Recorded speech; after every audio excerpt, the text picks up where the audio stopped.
So I've got to ask you, what's the deal with Walmart lately?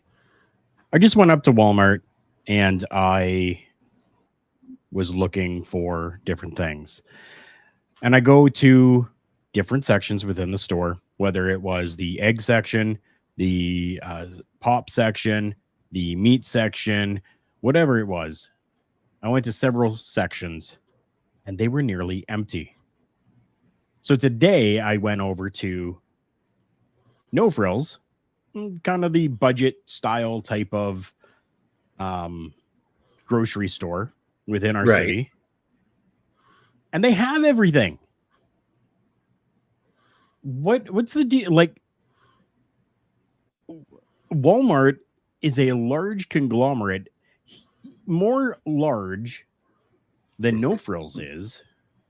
How are they having such a difficult time with keeping things in stock? I really wish I could answer that question for you, because when I was there, I worked there like 10 years ago, mind you. That store was never empty. But it just seems like, because I noticed it too. It seems like I would say pandemic till now is when I noticed it really got empty. Okay. And I literally have at this point given up even trying to go to Walmart to find what I want to get. I will literally go on to the Walmart app before I go to Walmart to get my item to see if it's there, Right. Another thing that Walmart's doing right now is they've kind of gotten rid of a lot of their package deals, I guess you could say. I used to be able to go up there and you could get soda pop, whatever you want to call it. And it would be like 2 for whatever dollar amount. Yeah, I haven't seen that there in a long time. Meanwhile, over at Food Basics, every week there's something that's like 2 for whatever, 3 for whatever, Right? I don't know what it is with Walmart or what's going on with them, but I hope that these things kind of get corrected, because it is a really nice place to be able to go to get everything that you need, from, household to sanitary to cleaning to food, everything that you want. I don't know. I think it's about time that Walmart rethinks things and turns it into a good Showtime. Just as we are right now.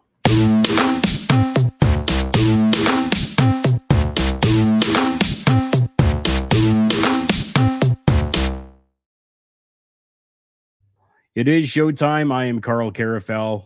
I am here with Chris Best, and we're looking at Turnbuckle Talk, episode number 381. Who run the world? Well, the world that we talk of is the Bloodline, but that's going to be later on in the show. Chris, you found some pretty interesting topics here for us to go over, and I think the first one that I think that we should go over is about a block party that is going to be happening. Can you tell me about that? Yeah, this was shocking to me, because honestly, so the City of Windsor, Ontario is holding a block party to celebrate the history of pro wrestling in Windsor, which I think is really friggin' cool that they're doing that. Border City Wrestling, which as we know is run by Scott D'Amore, is putting on a free event to celebrate the history of pro wrestling in Windsor. Also to celebrate the book release by a man by the name of Jamie Greer, who is the author of Killer, Butchers, Crybabies, and Canadian Destroyers, The History of Professional Wrestling in Windsor, Ontario. I didn't even really know that there was a history of wrestling in Ontario, or in Windsor.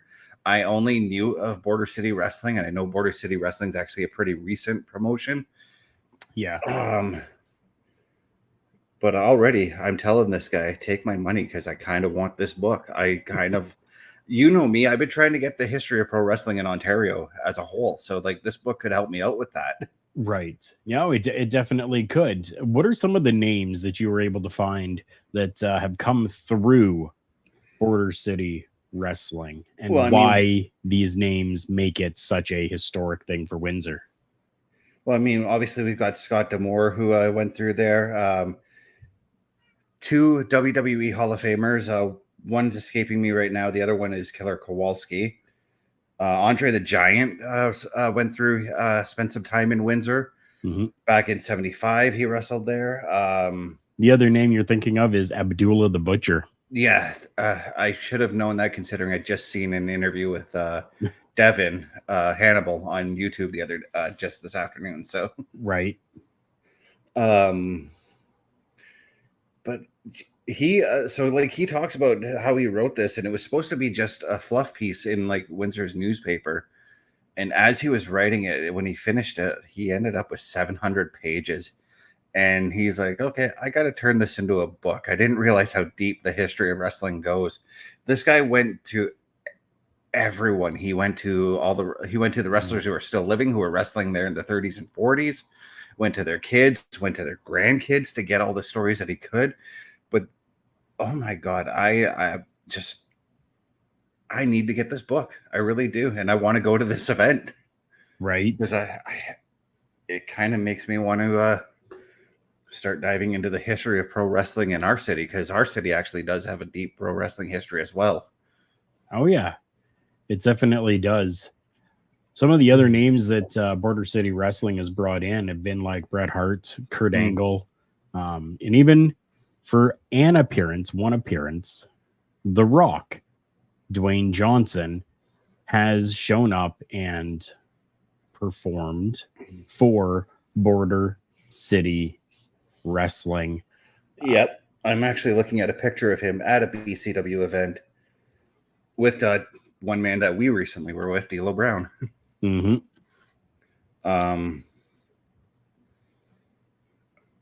Yeah, it's amazing. And I mean, Roddy Piper is another one. Yeah, Roddy spent time there as well. Right. Bobo Brazil. And I know I'm throwing out names that are just kind of random and all over the place, but these are names that really need to be put out there. Excuse me on that, by the way. So Greer's book release, along with the weekend, there's going to be Jamie Greer's Rock and Wrestling Weekend in downtown Windsor. And Border City is going to host a free outdoor event called the Border City Wrestling, or BCW, Downtown Showdown, July 27th at 4 p.m. Good for them. I am so happy and thankful that they were able to do something like this to really show the history that there is in not just Ontario, but in Canada for professional wrestling. It's beautiful. Yeah. Oh my God. I mean, like when you talk about the history of wrestling in Ontario, everybody seems to go to Frank and Jack Tunney and how they ran Toronto. But right. Really, the pro wrestling history in Ontario goes a lot deeper than that. You could, if I may make a suggestion to anybody who hasn't read it yet, read The 3 Count by Jimmy Corderas. He talks about some of the Canadian wrestling history in Ontario around the time that he came up in the business. Yeah, and it's actually very interesting. It definitely is. By the way, watching NXT right now, MSK and Joe Hendry showed up. Nice. Very, very nice. Not to spoil it for our viewers who aren't watching it yet, but just had to put that out there. But yeah, this is really cool. And I kind of there's one thing I think would have been cool for this whole weekend event. If they would have somehow set up like a small museum to showcase the history of wrestling in Ontario. Right. It definitely could have. there are still some people that are in the business that are still working that could have lent themselves, and they still might. We really don't know what kind of surprises that they're going to bring. We have somebody over on Twitch asking us a question. I don't know why we have low viewers. We just do. We haven't been pushed out there by the algorithms enough as of late. Yeah. But it's okay because we have a passion and a love for what we do, and we will continue to do what we're doing, whether we have one amazing viewer or we have 1,000 amazing viewers. It doesn't matter to us because we're here to entertain. And if we're entertaining ourselves sometimes, that's okay too. But we do know that this goes out onto a podcast form as well, in audio form only, that is available and does good numbers there. So I just want to point out that there are some wrestlers that still could kind of lend themselves. We're talking like Ace Austin, Ace Romero, Al Snow, Alex Shelley.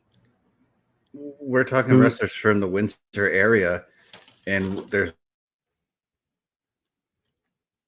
Well, I mean, like even AJ Styles. Petey Williams. Well, I'm talking about people who have been with or have been a guest of Border City that could maybe lend themselves, right? Amazing Red, who I've had the opportunity to work with a number of times when I was wrestling, a 3-time TNA X Division champion, Angelina Love, Santino Marella, Aaron Rex, Arn Anderson, Austin Aries. Unfortunately, one of my good friends, Mike Shaw, has passed away, but Bastion Booger, or Mike Shaw, lent himself there as well. Barry Horowitz, Blue Meanie, Brooklyn Brawler, Bubba Ray Dudley. Carlito can't right now because he's kind of locked into a contract with the WWE. Former guest of Turnbuckle Talk, C.W. Anderson. Somebody that we just got to meet, D'Lo Brown. There is a large number of names that could lend themselves momentarily. Jimmy Jacobs, who was here recently as well, to an appearance of some sort at Border City Wrestling for this amazing event. Theodore, good to see you. Thank you for coming by. Yeah, glad to have you here. I thought I could swear Petey Williams spent time in BCW as well, because yeah, he did. And I know that you said that Carlito is locked into a contract with the WWE, but WWE's been opening that door to allow wrestlers to go do other things. It's true. It's very true. Petey Williams actually is a former Border City Wrestling television champion and a Can-Am tag team champion with Bobby Roode, who also went through BCW, as obviously right there. I mean, actually, pretty much everybody who was a part of Team Canada went through BCW. Right. Yeah, Theodore, if you got any suggestions, shoot me a message. Shoot me a private message. Yeah. We would appreciate that. We have tried a number of different things that have been successful and some that have been unsuccessful. And it just seems like there's a little bit of a lull right now. And I it's summertime. People are out there doing their thing during the summer and not necessarily spending their time here with us live. Yeah, but the numbers do show that they rewatch or re-listen to the shows. I was going to say the key word there is live. Right. And then lastly, I just want to mention a man that I have actually had dealings with in the ring, and that's Zach Gowen, who has also been with Border City Wrestling. Who is still working, by the way. I was kind of surprised at that. Yeah, just recently. You know what? Let's talk about that for a minute then. Zach Gowen recently made his way back into the professional wrestling ring. Now, he's been involved in a few different ways with professional wrestling, whether it's, helping people out or doing other little things like that, right? Or just lending his name even. Yeah, but he was in this year's Battle Riot. Yes. So, I mean, It's amazing, right? Like my friend Zach Gowen back into the world of professional wrestling inside the ring. I love it. I am just so thrilled at this. And I know that we're kind of beating a dead horse with this, but this is freaking cool, man. That Windsor, Ontario, Canada is going to be having a weekend dedicated just to the history of professional wrestling in Windsor. Yeah. Dude. And the title of that book there, Killers, Butchers, Crybabies, and Canadian Destroyers, is amazing. I definitely want to try to get a copy of that when it comes out. I'm gonna be keeping my eye on that. I'm actually gonna set up some kind of a product follow on Amazon, maybe, or something. Ooh, yeah, I never thought about that. That would be a fantastic idea. Definitely would be. Let's move from Windsor, Ontario to something else that is pretty amazing when it comes to the history of professional wrestling. Let's talk a little bit about the Jim Crockett Promotions. Chris, what have you got for that as we welcome Chris Parrish to the show as well? What's up, Parrish? Oh, geez. So this one actually really surprised me, given the fact that I haven't seen anything wrestling related on this channel since the 80s. And I'm talking about PBS. They're putting together a documentary talking about Jim Crockett Promotions. And I'm very excited about this because if this is done the way I think it's going to be done, it's not going to be a WWE revisionist history version of Jim Crockett Promotions, unless, they talk to somebody who's currently employed by WWE who may have worked for Jim Crockett. Right. Because maybe there's still a guy alive who still worked there, but who knows? Maybe. But no, they mentioned wrestlers that they're going to be talking to here, like Ric Flair, Magnum TA. It says Dusty Rhodes, but we know that they didn't talk to Dusty. He's been dead almost 10 years. The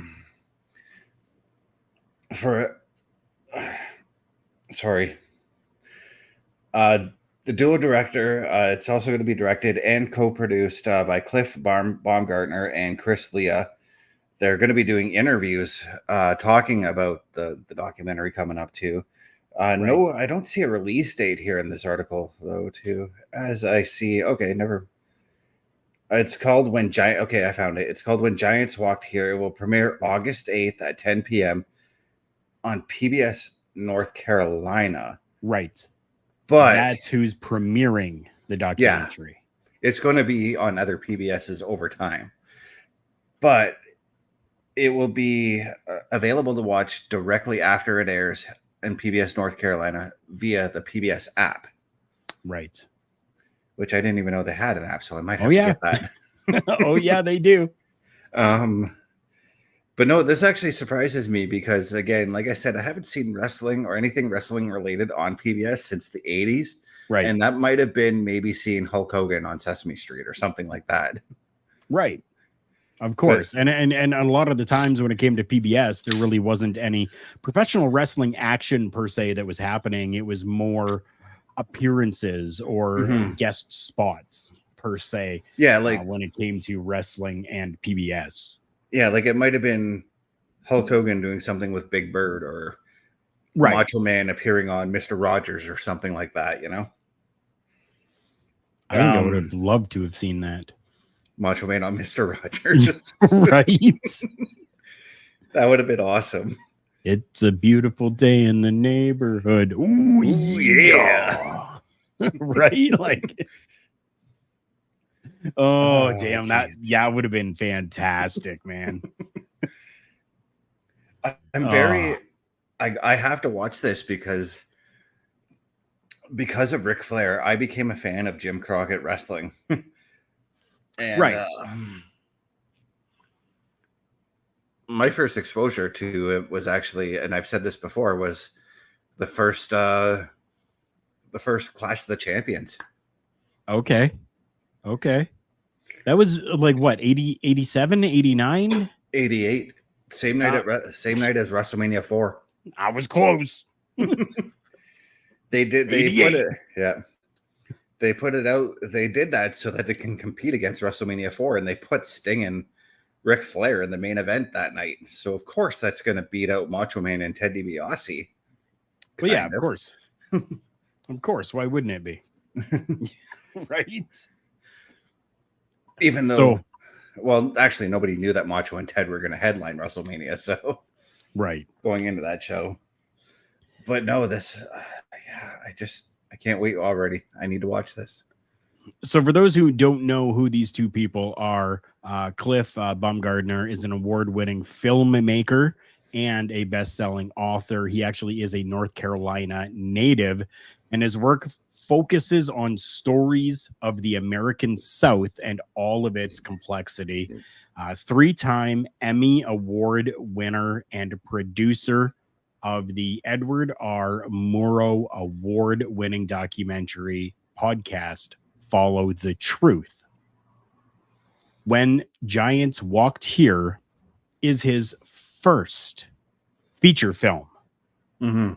And then Chris Lea is a 20-year journalist between television, radio, and print, and a former independent professional wrestler, just like you and I are former indie wrestlers. This person is as well, so they have a good understanding of the business.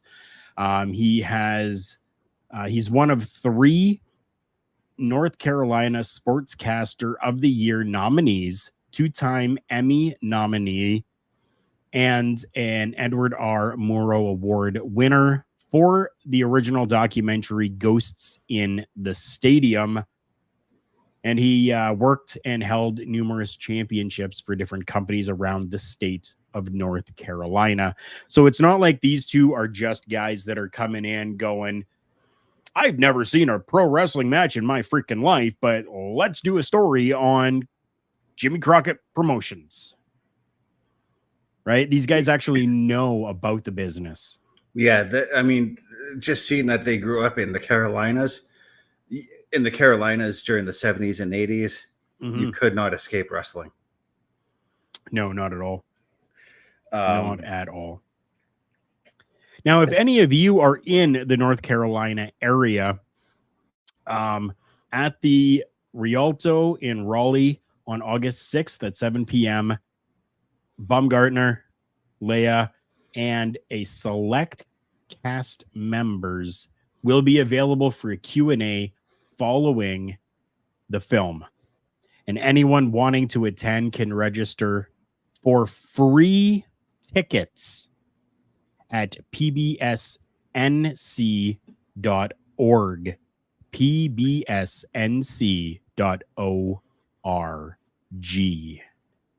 Now, see, if I lived in North Carolina, I'm going to that event. I would. Right? If I was close, I mean, we're not close at all. We're not close at all to Raleigh, North Carolina. We are, for those that are in the United States, we are at the very top of the I-75 and across the border. We are in Sault Ste. Marie, Ontario, Canada. That's where we are. Yeah, we're not close at all, unfortunately. Yeah, it'd be a good 1.5 to 2 day drive for us. Well, no, maybe not that far. Maybe a good day, right? Because you can get straight through going down I-75 all the way down to Florida. You can get there in 2 days. Yeah. So, yeah, I'd say about a day it would be for us to get down there. And, yeah, for free tickets, I mean, still, it's not, terrible, but that's a lot of gas money. Yeah. Yeah. I do want to give credit to a good friend, Ben Curran, with Wrestling News Source for this topic today. He put this out as an immediate release for us over on that website.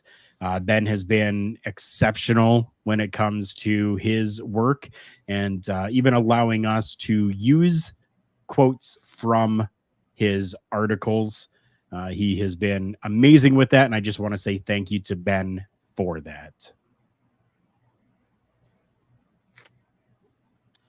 What other topics did you find for us tonight?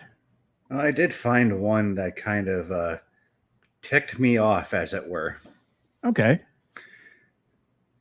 Ticked me off as a pro wrestler, ticked me off as a wrestling fan as well. Okay. So, my phone just went all weird to give me. So there was a pro wrestling event that happened in Chattanooga, Tennessee, this over the weekend. Okay. Called the Scenic City Invitational. It's one of the most prestigious tournaments in the independent circuit in the U.S. Right. Yes. It was highlighted by beloved pro wrestler Dan Maccabee having a bloody and technically brutal retirement match in the night's only non-tournament battle. Featured wrestlers like Rico Gonzalez, Mad Dog Connolly as well. Just your who's who of who's on the independent circuit these days. Right. But there was an incident that occurred during one of the first round matchups in the tournament when Pan-African World Diaspora World Champion Shug D and TWE Chattanooga champion Darian Bingston were about to have their match just after intermission. Okay. The opening match. He's cool. I've worked with him. He's cool. Yeah. The opening moments. I've heard lots of good stuff about both these gentlemen, actually. Mm-hmm. So, the opening moments of the match saw a male fan direct a derogatory statement about Bengston's ring gear. I can't pronounce his last name. Yeah, Bengston. Yeah. Which features a piece of fabric covering half of his waist that resembles a kilt or a skirt. Guy stood up in the crowd, started shouting consistently, "You're wearing a skirt. You're wearing a skirt." The comment was in violation of SCI's code of conduct, which promoter and ring announcer Scott Hensley outlined prior to the event going live on pro wrestling streaming services IWTV. The fans' comment immediately drew a response from Shug D. "What's wrong with that?" he retorted. Kind of get a feeling that Shug D would have said that, you know? Good for Shug. Oh, yeah.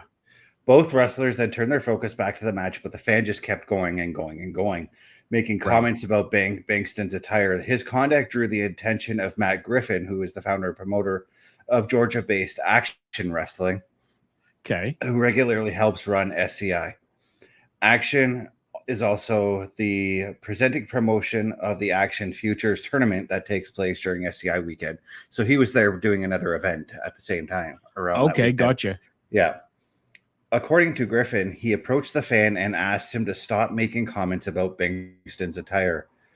The man responded by repeatedly yelling, "Men don't wear skirts," and the word skirt towards Griffin.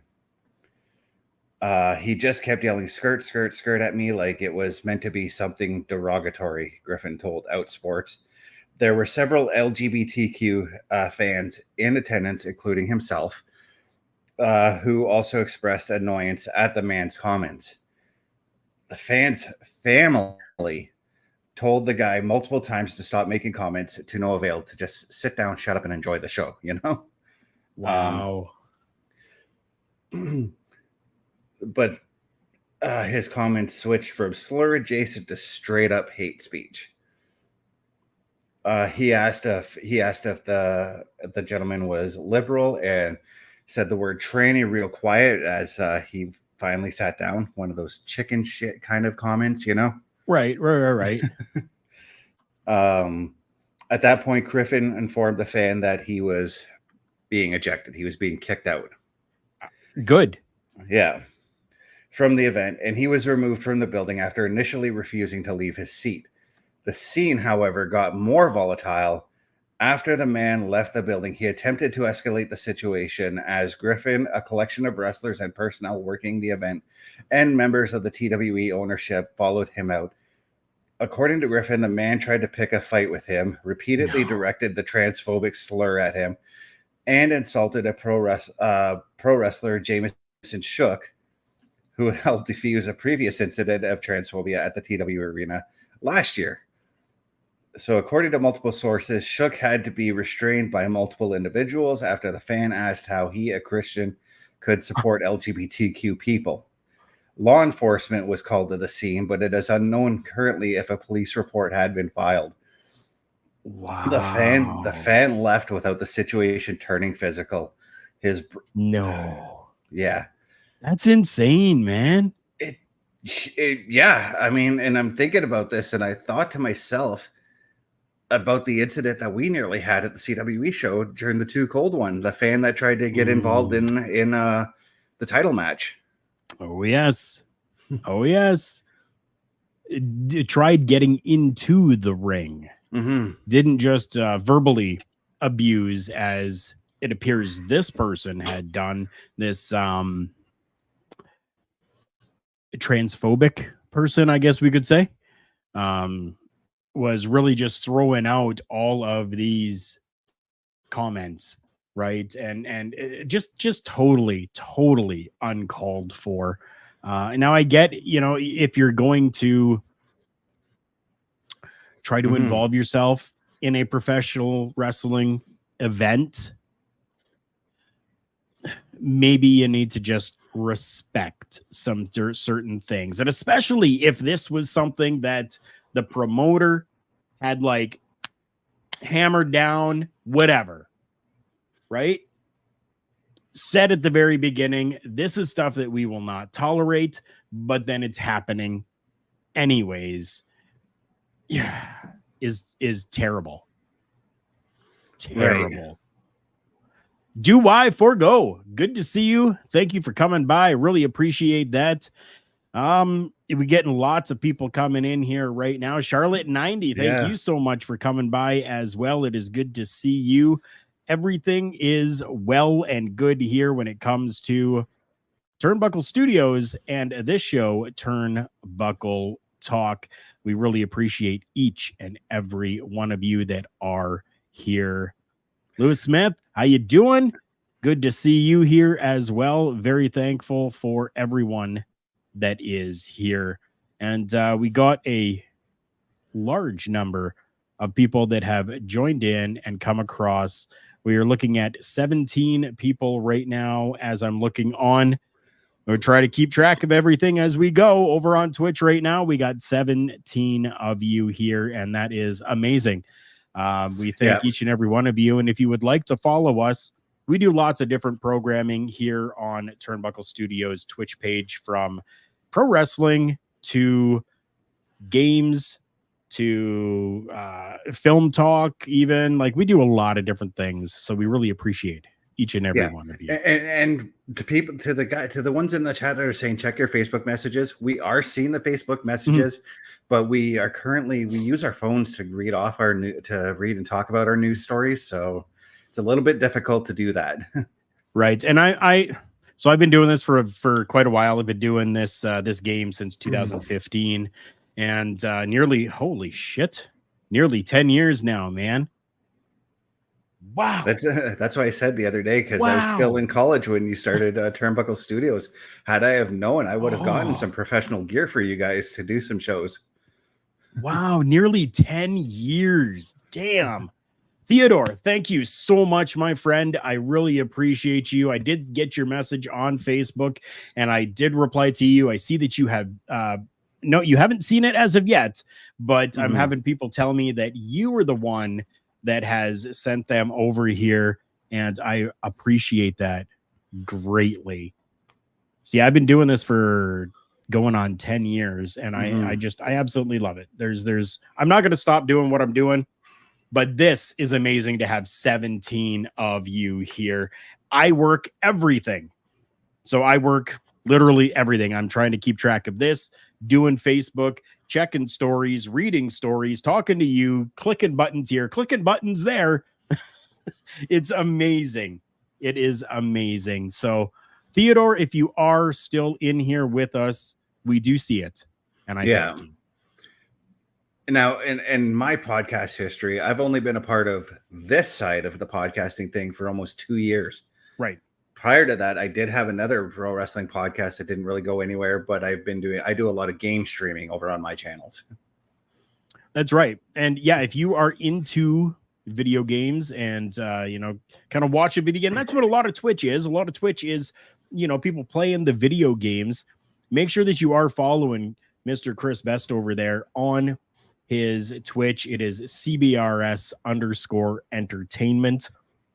You can check him out when he goes live or stick here with us as well. And you can catch all the action for Turnbuckle Studios. This, please, everybody, stick with us here just for a few moments. We want just 56 seconds of your time, because we will show you what all is involved with Turnbuckle Studio.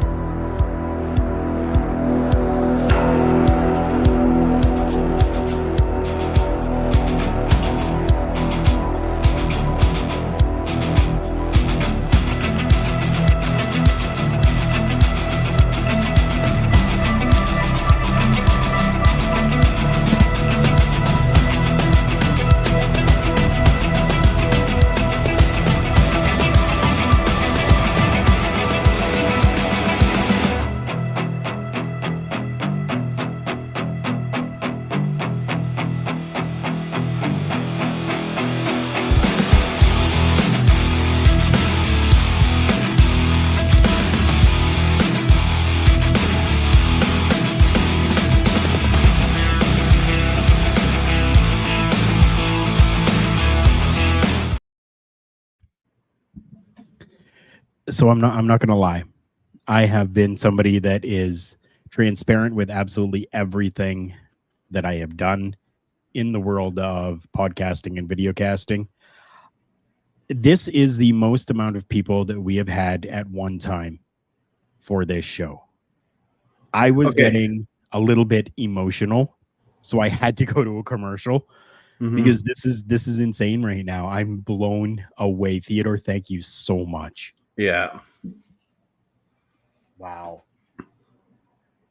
Let's collect ourselves. We still have professional wrestling to talk about. I want to talk about. Oh, go ahead. Go ahead. I sort of wish you were with me and Bubba on the Raw watch along on Christmas, man. Oh, I heard about that. Yes. Yeah. Oh, we got buried in numbers that night. This next piece is a quick story. It's just a quick one, but I want to let everybody know that one of Canada's greatest female talents has signed or re-signed, I guess we could say, with the WWE. For those asking about Natalya, we are told she has locked in her new deal with the WWE. Now, we don't know what that deal is as of yet. We don't know if this is going to be for her performing or if this is going to be for her doing a mixture of performing and backstage stuff as well, right? Right. Have you gotten any other info on that? No, I mean, I read a lot of speculation on what it is. I know that it was a 5-year deal. I think it was, right? Okay. Yeah, so it's, from what I heard, it was a 5-year deal that allows her, in theory, at least from what I've heard, that will allow her the option that should she decide to actually hang up the boots in the middle of the contract, she can ride out the rest of her contract training, helping to train people at the PC. Okay. So you've actually have a little bit more information than I do. So yeah, like that's fantastic to hear and to know. That's great. Natalya is a staple, right? So yeah, I've been saying this for like the last year or so, that when Natty decides to hang it up, what better person to have train the women at the PC than Natty? I mean, I don't think there is a better person. I don't think so. I tend to agree, and I'm going to use Ronda Rousey as an example on this one, because Ronda's not the best worker, right? We saw how green she was in her first match. She was super fucking green. Pardon my French on that one. But we did see what Natty was doing to improve upon Ronda throughout the matches that she did have afterwards. There wasn't much improvement because Ronda didn't want it. Ronda put up walls. Natty even said that, Yeah.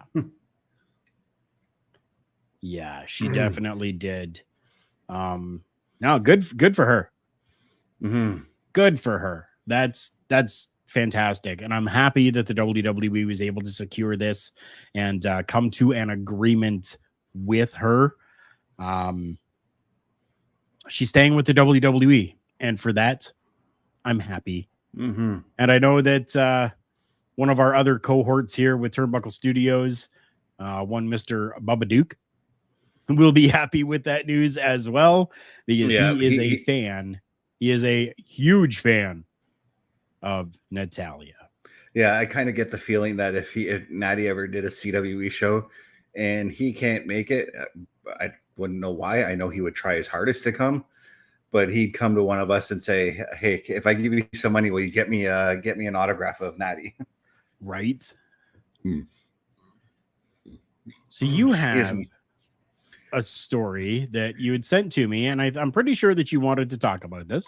Yeah, this is a story that kind of perplexed me for a while, because I go over the TV schedule for wrestling a lot, right? Right. And I noticed that there was a missing date for July 26th, which is a Friday. So I'm like, okay, what's going on? Why is there a SmackDown on this date? And it's because it's a taped SmackDown that's coming up. It's not live. And the reason why, like for like the last few weeks, I couldn't figure out why this was a taped SmackDown. Right. Well, it turns out that they're doing a taped SmackDown because they're taking a tour of Japan next weekend. What? Yeah, they're doing a tour of Japan next weekend. Damn. Triple H is really branching everything out. Yeah. Jeez. Kind of surprised me. I'm like, because in the back of my brain, I'm like, couldn't they just bring SmackDown to Japan and do it at, say, Korakuen Hall or Sumo Hall or something? They could. I would have. Ryogoku. Yeah, Sumo Hall would have been perfect for that. I think it would have been perfect for that. Mm-hmm. They've done lots of big shows in the Ryogoku Sumo Hall, so there's no reason why they couldn't have just done a smack. Maybe logistically, right? Because time differences and stuff like that. You know, the other thing that just occurred to me, the G1 tournament. The G1 tournament's coming up too, so I'm pretty certain that it would have been hard to get a televised event in Japan at this point. Right. Yeah, New Japan kind of has that stranglehold on the market. They got it in a headlock per se when it comes to televised shows. Around that time, around tournament times for New Japan, which we're coming up on one. So, and it's the big one. So, yeah. I am happy for those that are going to be able to see this in Japan. You got names like undisputed WWE champion Cody Rhodes, Shinsuke Nakamura, Kairi Sane, Dakota Kai, and Miko. Miko is going to be there as well. Yep. Miko Satomura. You know what? If I'm WWE and I'm doing this Japan tour, I bring Julia. You should, but we need her on North America first. And I don't know what the stipulations are with that because of what she's been doing. She's all set to come over now, right? She's all set to come over, so she is. Yes, but I don't know what kind of steps are there because of her working with the Marigold promotion, helping start that right now over in Japan. If there's some limitations to her being able to work in Japan, right? Like okay, I guess this is probably the best way that I could put it. So you are working for me, right? And the WWE has a contract with you as well. But I want that you are only shown on Japanese television on Marigold. Okay, yeah, that So makes the WWE sense. can't show, right? That's what I'm thinking. That's what I'm thinking.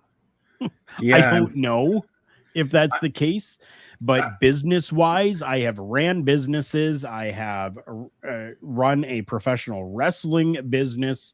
I have had professional wrestling businesses stolen from me. I have had everything you could think of in the business world happen. That makes business sense to me, but doesn't. Yeah, because I'm trying to think like how did I can't even think of her last name right now, but Stephanie, the one who's coming in from AAA, Zacher? she did. Yeah, that's thank you. Yeah.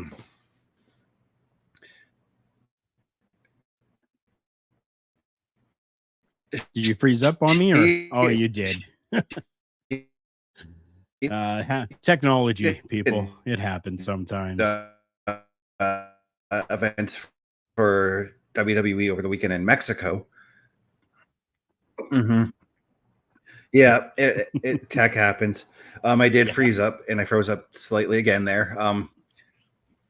But no, I was just saying that she showed up and did wrestling shows for Mexico for the WWE over the weekend.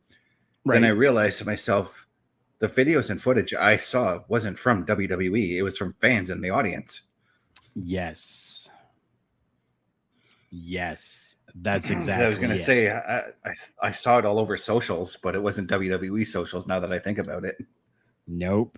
Nothing WWE have I seen. I do know what? I can't say that.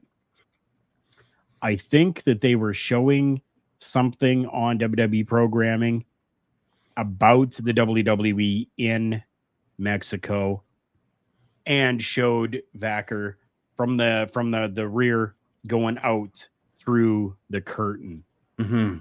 I think, I could be wrong. I've had concussions. Sometimes my brain doesn't work as well, but I'm pretty sure I did see that. Julia has appeared on WWE TV before already, though. Right. She was but shown not in Japan. No, right. It was over here in North America, her and Rossy Ogawa during WrestleMania weekend at Stand and Deliver. So that's right. And there's the other thing. Rossy Ogawa, I guarantee you, is going to be at most of these events next weekend. Oh, yeah. Because word is coming out that it was Hunter who told Ogawa how to break apart and form Marigold. So now we kind of got Ogawa and Hunter as best friends right now. And if not best friends, at least good working partnership. Yep. And that's again, that excites me because that's that open door. Now we could possibly see wrestlers from Marigold come over and do stuff. Wrestlers from the WWE go over to Marigold and help them out. That would be fantastic. I love that we're in this world of pro wrestling that we're in right now. Oh, yeah. Me too. Definitely I am. So happy about this. Something else that I am very happy about is a new faction and group within the WWE called the Wyatt Six. SICKS. The Wyatt Six. And the love and admiration that we are getting from family. Amanda Huber, the wife of the late Brody Lee, has come out and publicly said that she is so overjoyed at how the Wyatt Six is being portrayed and what is being done with the Wyatt Six. as of last night on Monday Night Raw, we saw a video package with Eric Rowan, that was done so beautifully, that was reposted, I guess is the new term. It's not retweeted anymore, but reposted over on X by Amanda Huber. And it just said, "Not Brody and I crying this morning, family forever," after reposting the video of Eric Rowan's VHS tape that they're kind of doing with the Wyatt Six. And it warms my freaking heart, dude. Just I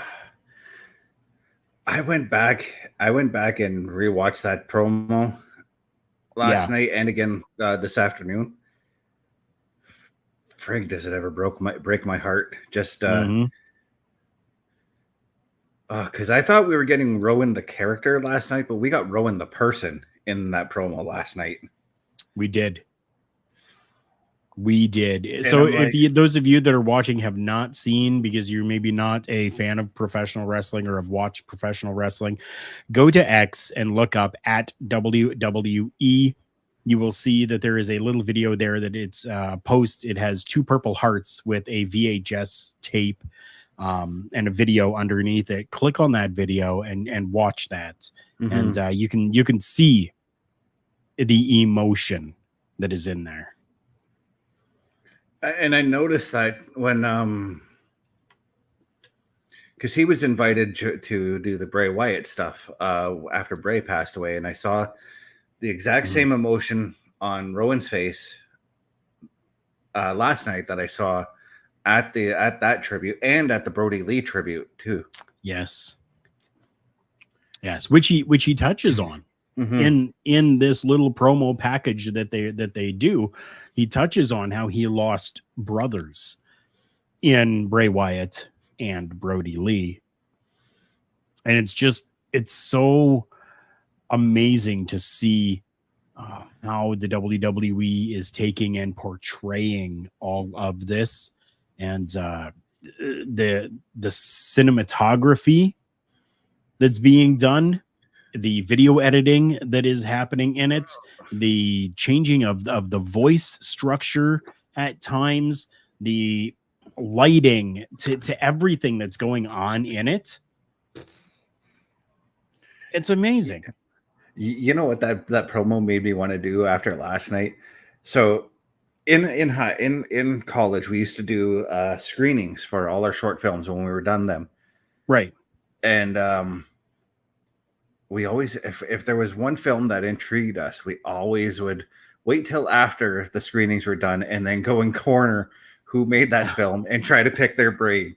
And I so badly wanted to just get up, go down to Dayton, and just pick the brain of whoever edited that video together.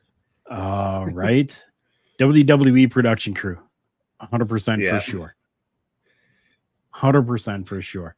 And whoever they have doing production right now deserve a raise. Just saying. They deserve a raise. Yeah. Before we get to our main topic of the night, I do have one more thing that I want to touch on quickly. And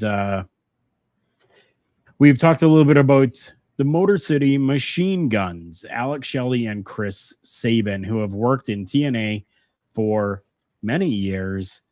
It's been reported that they have wrestled each other in an indie show, which is believed to be their final appearance before joining the WWE or AEW, All Elite Wrestling. But we're now learning that, however, that is not the case. So I take this with a grain of salt because of who it's coming from. I'm not mentioning names. But it says, well, they're going somewhere. They're going to AEW or WWE probably pretty soon. That was supposed to be their last match in Portland, where they had a singles matchup against each other.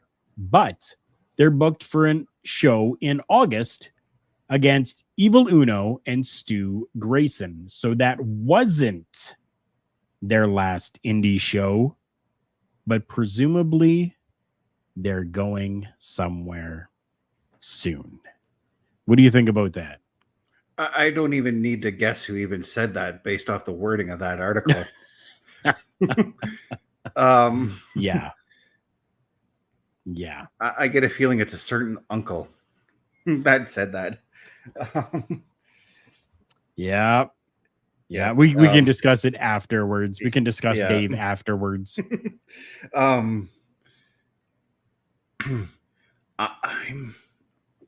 Don't touch on about anything else except Motor City Machine Guns and where they're going. Where do you want to see them go? I don't want to see them in AEW because I've said this time and time before. Every time that Tony Khan gets a new toy, 3 months later he's bored with it, and then they're shuffled off to the side. And that's what's going to happen with Alex Shelley and Chris Sabin. Right. They go to WWE. They've already got people there that know how to work with them. Abyss is there, Petey Williams, AJ Styles. You can even say Nick Aldis, Adam Pearce, all guys who already know how to work with them. Hunter, granted, he's never really done promotion with them. He would know how to work with them and how to put them over to be the top tag team. Even Gallows and Anderson have worked with them a time or two too. So there's a number of guys that could help build the Motor City Machine Guns in the WWE. I don't really see that in AEW. Time will tell. Time will definitely tell. As we told you at the top of the hour, this is Turnbuckle Talk, episode number 381, entitled Who Run the World, for July 16th, 2024. And we have now made our way to our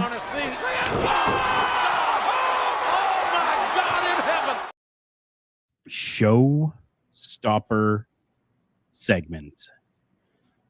And as you can see on the graphic on your screen, this is what we are talking about. We are talking about the Bloodline and who runs the Bloodline. I want your theories first, Mr. Best. Oh, geez. Who actually runs the Bloodline? I always felt, yes, we always acknowledged Roman as the tribal chief. I always felt, though, that when Roman was running things with Jay, Jimmy, and Solo, that it was always a cohesive unit and there wasn't a specific leader. It was just Roman sort of commanding them, but still helping them when they needed it. This is a different Bloodline that we're getting right now, where it is clear that Roman or Solo is the leader. And the other three are sort of his lackeys, not really his friends. You know what I mean? So to answer your question, the real leader of the Bloodlines probably would still be Roman in my eyes. Okay. That's a good way to look at it, for sure. I do like the one thing I found myself unsure about after Roman got booted from the current version of the Bloodlines. I felt like that there was a bit of a lull in the Bloodline for those first few months, and I'm like, okay, when are we going to get back to the hot stuff with Solo and the rest of the Bloodline? And I'm like, well, wait a minute, this is Hunter. We gotta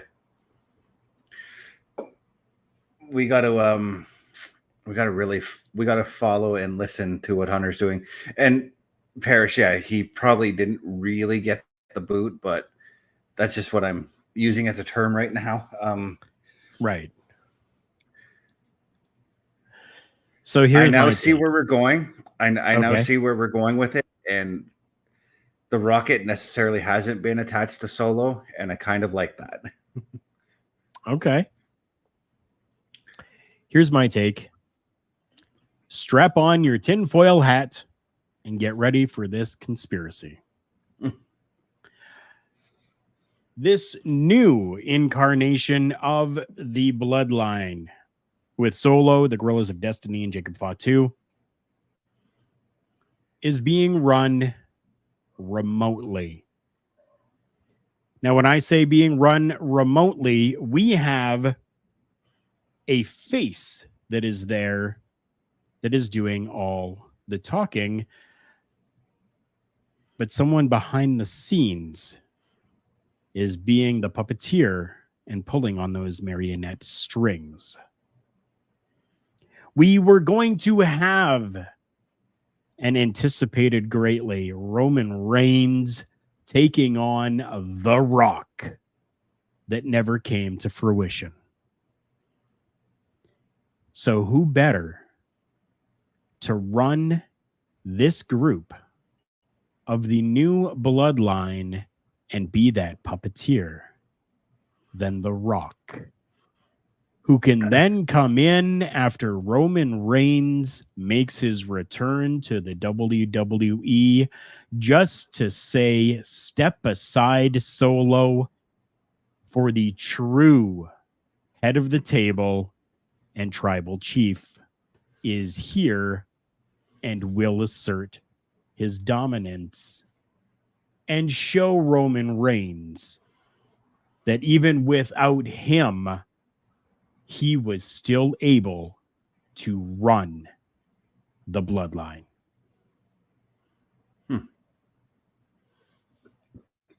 I kind of like where you're going with The Rock there, because it made me think about when he convinced the rest of the nation to kick out Farouk. Right?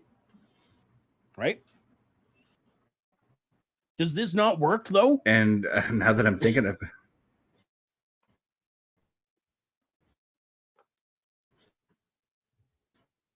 I think he froze up again. Now that I'm thinking, and then technology. It was meant to be a help, and sometimes it's just a hindrance. Yeah. Give me your thoughts quickly. Geez. Now, because I'm thinking about it, every time I lagged out, so I missed the scenario you talked about. Oh. So the one behind the new bloodline is The Rock.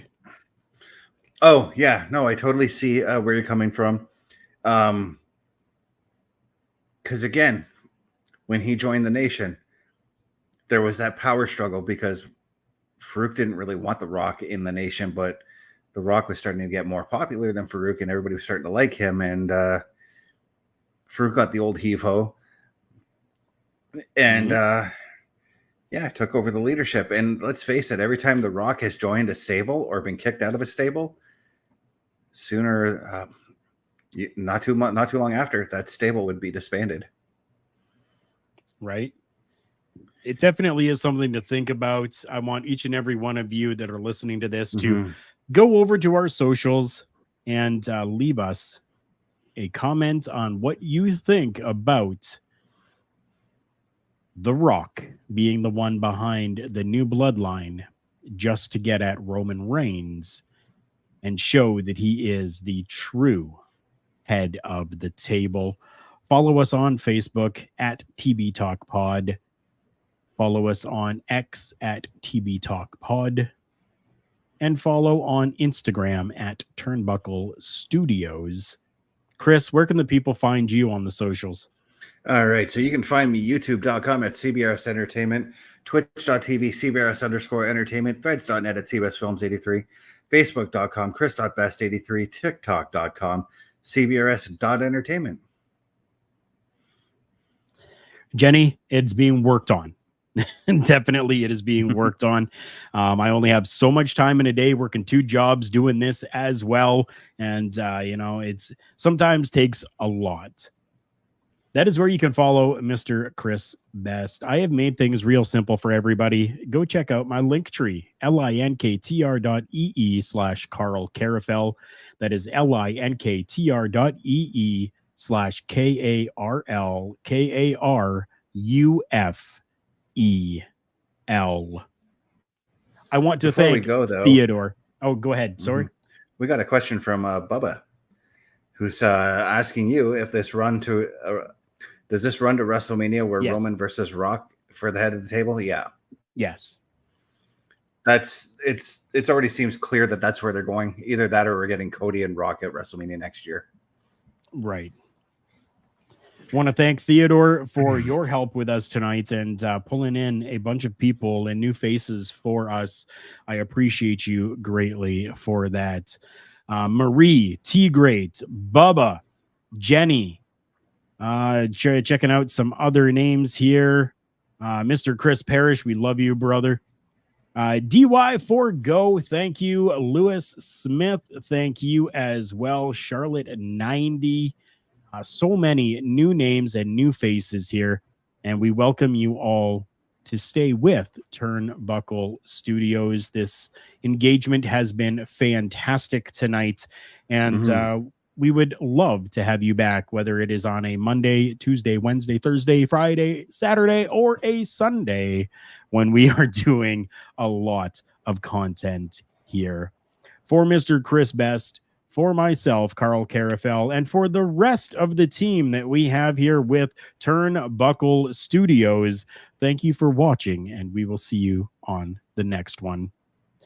Remember, everyone, the world's a scary place. Take care of each other.